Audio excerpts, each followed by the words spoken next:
Era setembro de 2021 e eu fazia um dos caminhos mais extensos e exaustivos da minha vida. Eu caminhava rumo à primeira montanha que eu já escalei, mas por dentro eu sentia que já tinha chegado no topo e caía de um precipício. Mas para entender como foi que eu cheguei no topo de uma montanha e ao fundo do poço ao mesmo tempo, eu preciso explicar algumas coisas antes. A dor é a quebra da casca que envolve seu entendimento.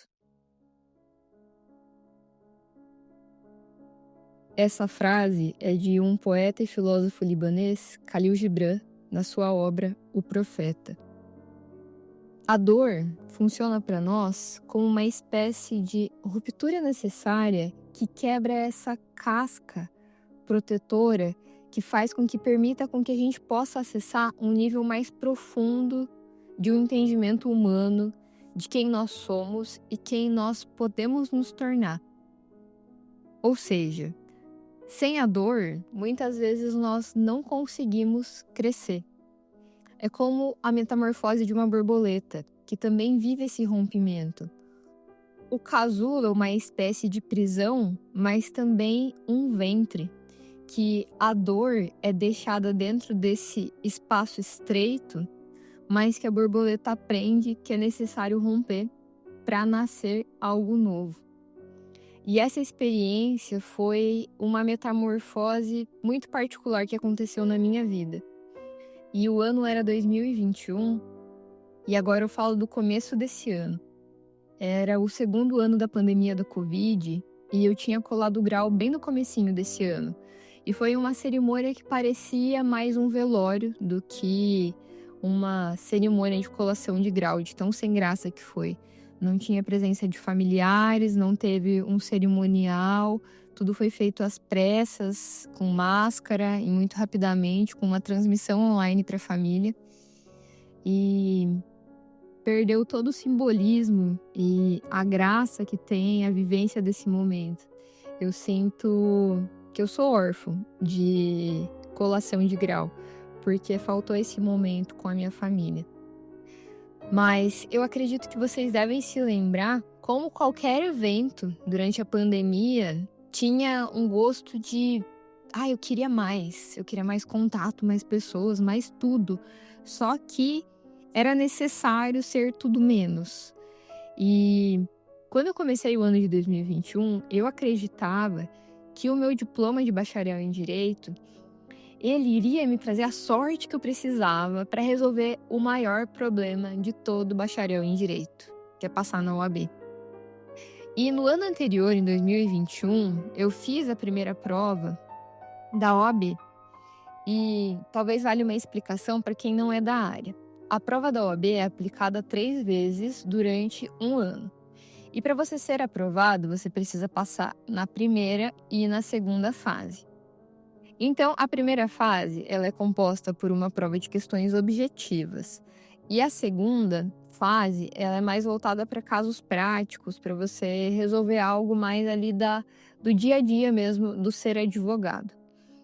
Mas como eu ia dizendo, em 2020, foi por volta ali de fevereiro, eu fiz a primeira prova do ano. Só que eu não me preparei para essa prova. Eu fiz ela como um teste, porque eu estava no meu último ano da faculdade e se fosse um ano normal, haveriam outras 2 provas. Então o meu plano ele era assim, perfeito. Eu conseguiria, mesmo que reprovando nessa prova, ter mais 2 possibilidades de terminar minha graduação sendo advogada. Só que a pandemia chegou mudando tudo o que todo mundo planejou. Então, a próxima prova da OAB, que foi logo nessa sequência depois que eu tinha reprovado na primeira fase, ela começou a ter um adiamento atrás do outro. E para essa segunda tentativa que eu faria de passar na primeira fase da prova da ordem, eu fui me preparando. Eu fui estudando sozinha, estudava em casa e todo dia tentava me preparar para esse momento.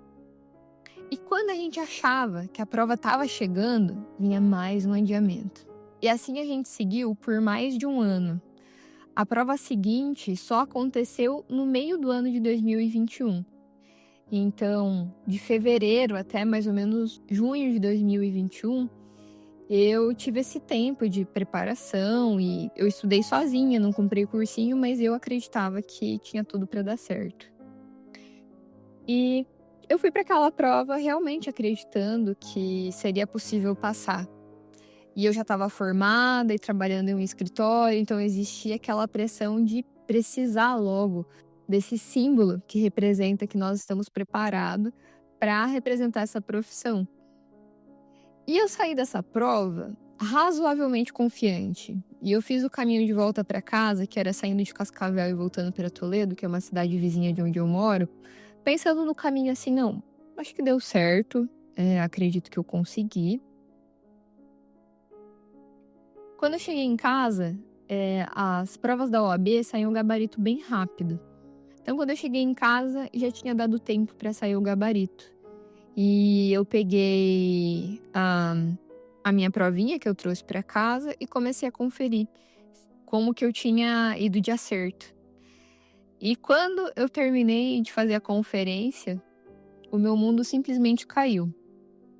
Eu sentia que era como se existisse uma rachadura de uma placa tectônica que tinha se aberto ali no chão e eu tinha sido engolida por ela. E ao mesmo tempo que essa placa tectônica me engolia, eu também estava em um terremoto.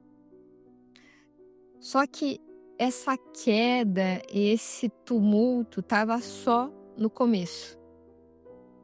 Durante todo esse período de tentar passar na prova da OAB, eu sentia que o meu corpo inteiro era só tristeza. Eu acordava chorando, eu dormia chorando, eu rolava na cama horas para conseguir pegar no sono, para enfim dormir. Eu me achava a maior fraude do mundo, completamente burra, despreparada e absolutamente tudo que eu fazia na vida eu fazia chorando. Eu ia pro escritório que eu trabalhava pensando que eu não era digna de estar lá, porque eu não era nem capaz de passar numa prova. E como então eu poderia ter capacidade de trabalhar nessa função? E essa dor, ela era tão lancinante e esses pensamentos consumiam tanto do meu tempo que eu parei de achar graça em tudo. Em sair de casa, em ficar em casa, eu tinha a sensação que tudo caía mal em mim.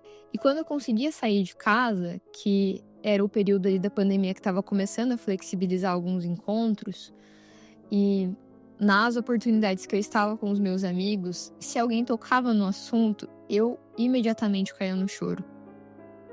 E nessa época, eu fazia terapia, já fazia terapia há um tempo, e minha psicóloga me recomendou que eu começasse a fazer um tratamento também com um psiquiatra. E eu segui essa orientação dela e dei início para um tratamento de depressão, para me tirar daquele estado de fundo do poço.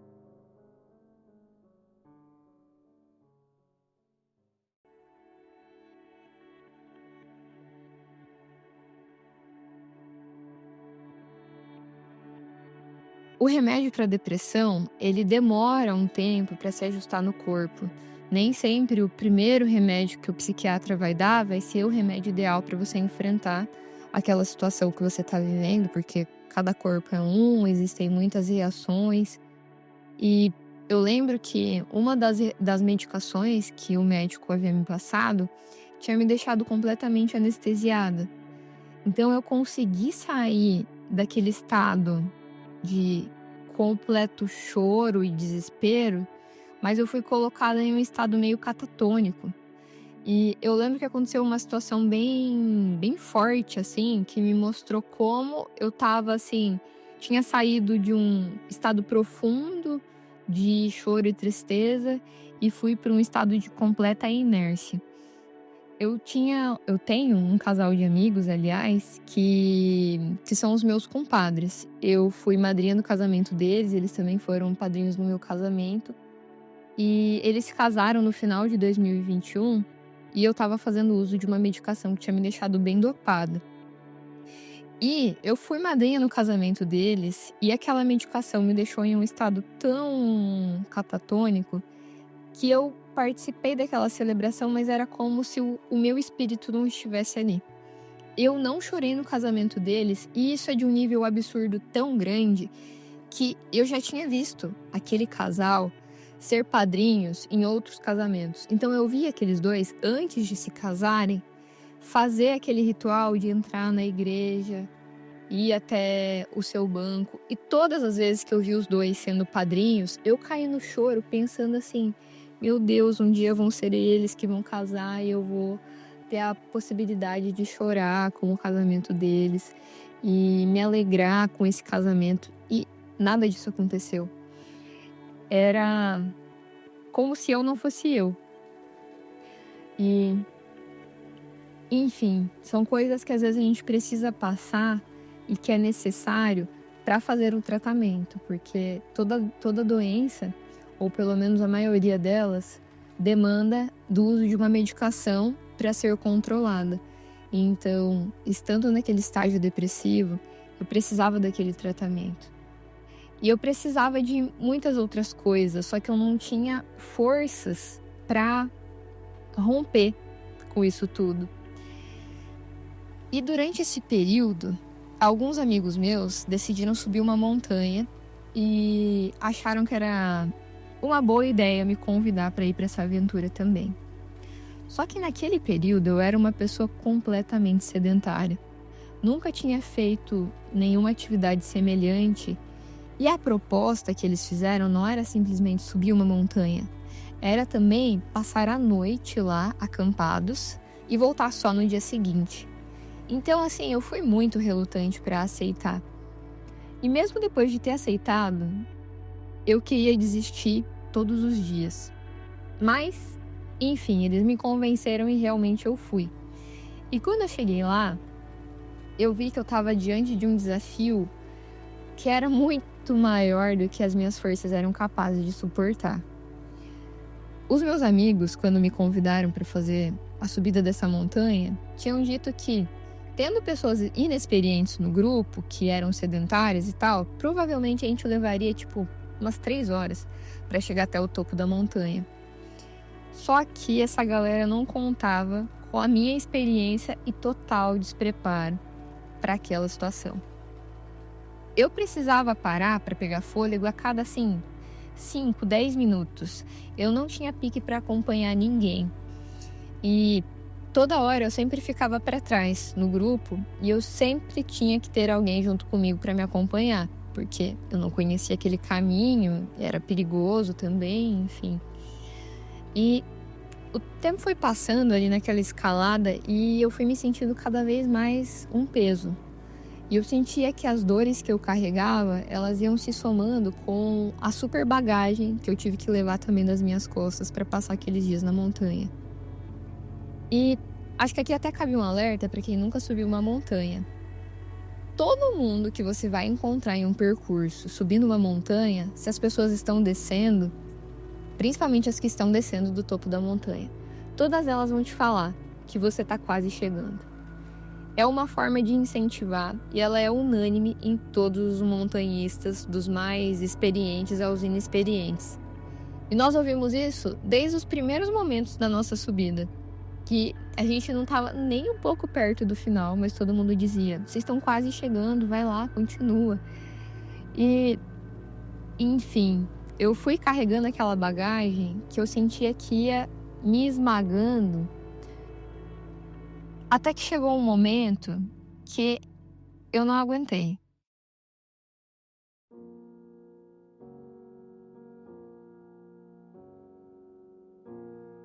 Eu não suportava mais aquele caminho, aquela subida, aquele peso e todos os pensamentos que iam passando pela minha cabeça. E eu decidi que ali era o momento de parar e de voltar atrás, que eu não queria continuar mais aquela subida. Eu lembro que eu sentei em uma pedra e, de repente, explodi num choro, que eu já não estava mais com uma medicação que me deixava tão dopada. Então, eu tinha voltado a ficar sensível. Eu explodi num choro que eu estava carregando, os últimos anos da minha vida. É como se naquelas lágrimas viessem todo o peso das minhas frustrações, das minhas desilusões, daquelas reprovações que eu sentia que determinavam quem eu era. E diante daquele caos e catástrofe total que eu instalei no ambiente, eu fui acalmada ali pelo Giovanni, que na época era o meu namorado e hoje é o meu marido. E um amigo nosso, o Marcelo, que também foi muito parceiro, ficou o tempo todo ali junto com a gente pra trás, mesmo sendo muito experiente, ele ficou ali me dando essa força. E nesse momento os dois foram muito importantes pra mim, porque eles ficaram ali naquela função de tentar, primeiro, fazer com que eu parasse de chorar pra conseguir entender o que as pessoas estavam conversando comigo. E depois que me fizeram parar de chorar, tirar da minha cabeça a ideia de desistir. Porque mesmo depois de todas aquelas horas, eu sentia que eu não estava chegando a lugar nenhum. Então o que eu queria era voltar pra trás, e não queria mais seguir em frente. E os dois ficavam falando pra mim: "Thaís, vamos lá, a gente tá quase chegando". E eu falava que aquilo era mentira, que todo mundo estava dizendo isso desde o começo, que a gente não chegava a lugar nenhum e que isso servia tanto para a montanha quanto para minha vida. Bem dramático, assim, num nível bem extremo. E a montanha, ela tem alguns momentos que não é fácil a gente enxergar o topo. Na verdade, a maioria do tempo não dá muito para enxergar o topo dela, porque boa parte do caminho, pelo menos dessa montanha que eu subi, tinha uma vegetação que tirava toda a nossa visão. Então, eu não acreditava mesmo que era real que eu estava chegando ao topo da montanha. E depois de muita persistência dos dois, de terem me acalmado e me feito acreditar que realmente o topo da montanha estava perto, eu me acalmei e fui seguir os dois.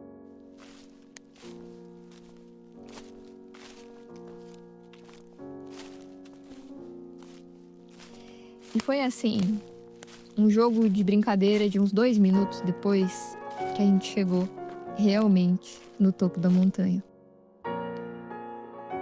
Se eu tivesse desistido, eu teria perdido a paisagem mais sensacional que os meus olhos já viram. O pôr do sol e o nascer do sol mais impressionantes que a natureza já me apresentou. Hoje, eu tenho dimensão da grandeza catártica que foi a experiência de subir uma montanha. Naquele período, naquele exato momento, naquela dor que eu me encontrava. Naquela época, eu estava tão envolta nesses problemas que eu não fazia ideia de que a conquista daquela montanha, na verdade, era um presságio de que eu era capaz de transpor as maiores barreiras que aparecessem na minha vida.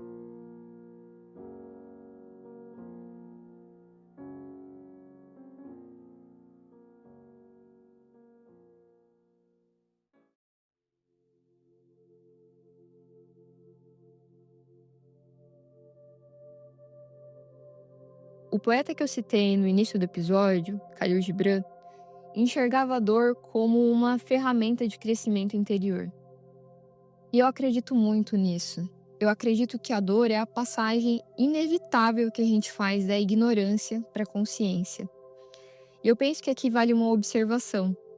Talvez esse grande drama que eu vivi, que sem dúvidas foi o maior drama da minha vida, porque me envolveu por anos em uma situação que, embora estivesse nas minhas mãos, estudar, me capacitar e me preparar para enfrentar essa prova, a pandemia e os adiamentos não era algo que estava no meu controle.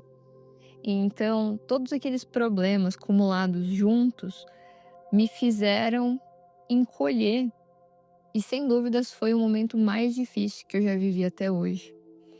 Então, talvez esse meu grande drama não vai chegar nem perto dos problemas abissais que você pode ter vivido ou as pessoas que você conhece já viveram. Ou até mesmo um olhar mais distante vai fazer com que a sua dor pareça menor do que a minha e do que a de outras pessoas. Mas é muito importante que a gente entregue para a dor o tamanho que ela tem na nossa vida. Hoje, mais madura, eu penso que se eu passasse por uma situação parecida de novo, eu iria lidar com a dor de uma maneira totalmente diferente. Mas isso só acontece porque eu já não sou a mesma e eu só sou quem eu sou hoje porque eu passei exatamente por aquele período de dor. Se eu ficasse aqui falando para vocês todos os aprendizados e crescimentos que eu tive naqueles anos em que eu precisei me preparar para a prova da OAB, para até que, enfim, chegar o momento de passar, eu passaria horas explicando tudo que eu sinto e que eu percebo que eu amadureci, que eu cresci. Eu diria que eu antecipei anos da minha maturidade, vivendo apenas aqueles anos de dor. Talvez eu precisaria passar dos 30 anos para entender o que eu entendi com 20 e poucos. Mas eu só consigo dar para a dor o lugar correto dela quando eu entendo a dimensão daquilo que ela tem na minha vida. E quantas vezes, depois de nós vivermos uma situação muito extrema, a gente consegue olhar para trás e pensar, assim como eu penso hoje, como eu cresci.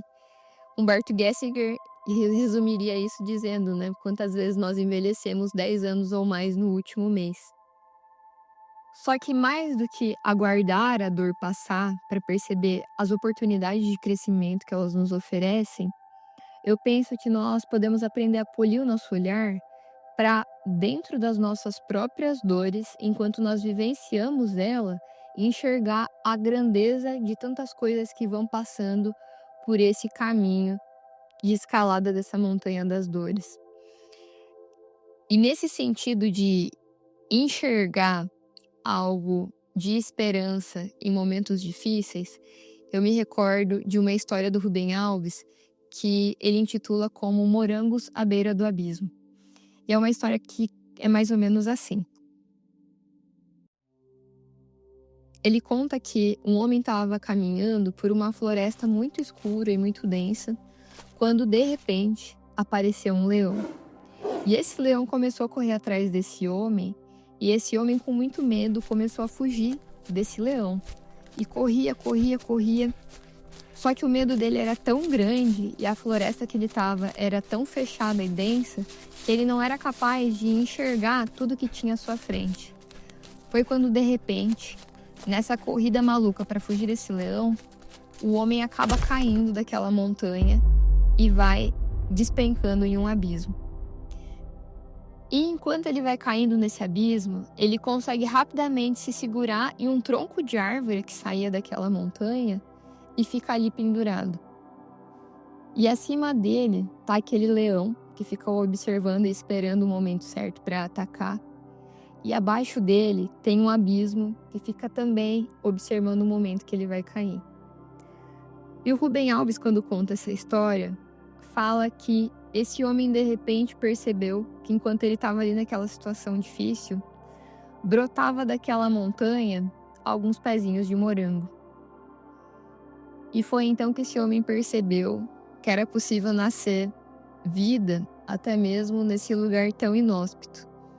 E quando Rubem Alves fez essa história, a proposta principal dele era com que nós pudéssemos enxergar a esperança até mesmo nesses momentos mais desafiadores, quando nós nos encontramos entre leões e abismos.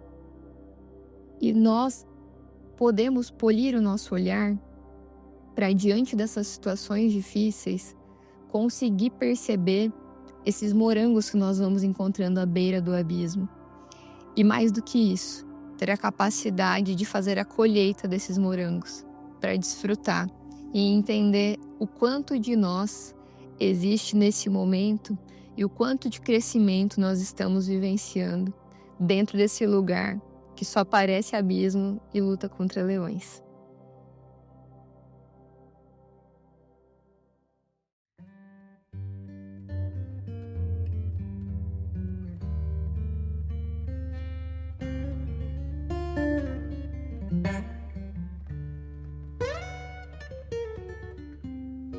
A minha experiência com a escalada da montanha, eu sinto ela como uma metáfora perfeita para a compreensão da dor. Por mais despreparados que nós estejamos, a montanha nunca vai se tornar mais fácil para nós.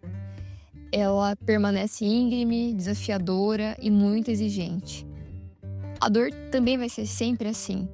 Ela não se amolda à nossa fragilidade e não vai se curvar para o nosso cansaço. Pelo contrário, somos nós que precisamos refazer a cada passo, encontrar novas forças, respirar fundo e continuar seguindo em busca do topo da nossa montanha.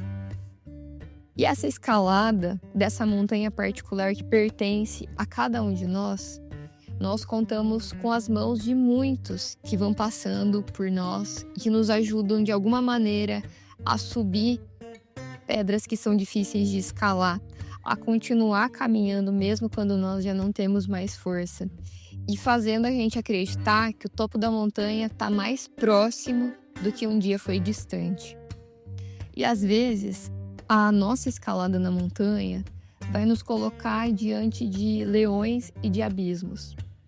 E eu desejo que você tenha força para enxergar além e perceber que, além desses desafios, tem muitos morangos que também estão na sua companhia. E você pode parar para colher, para apreciar eles, enquanto você faz a escalada da sua montanha. A vivência das dores e dos momentos difíceis, para quem os encara como oportunidade de crescimento, é como ter a visão do topo de uma montanha. É um privilégio e uma recompensa, mas que só pertence a quem não desiste.